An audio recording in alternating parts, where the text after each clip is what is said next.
या रावसाहेब दानवे माझ्यावर केस केली तुम्ही. मी दादा म्हणत होतो त्याला आत्ता बोलतो या रावसाहेब दानवेला.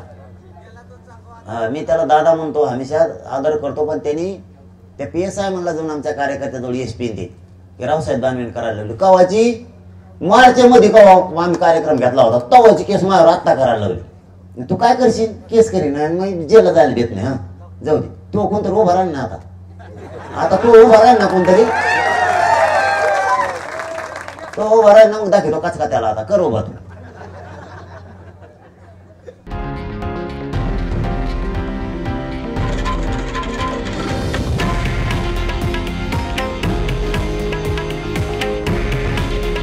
हे आहे देशातील नंबर 1 न्यूज नेटवर्क आणि आपण पाहत आहात TV9 मराठी. काळजी तुमची, हित महाराष्ट्राचं.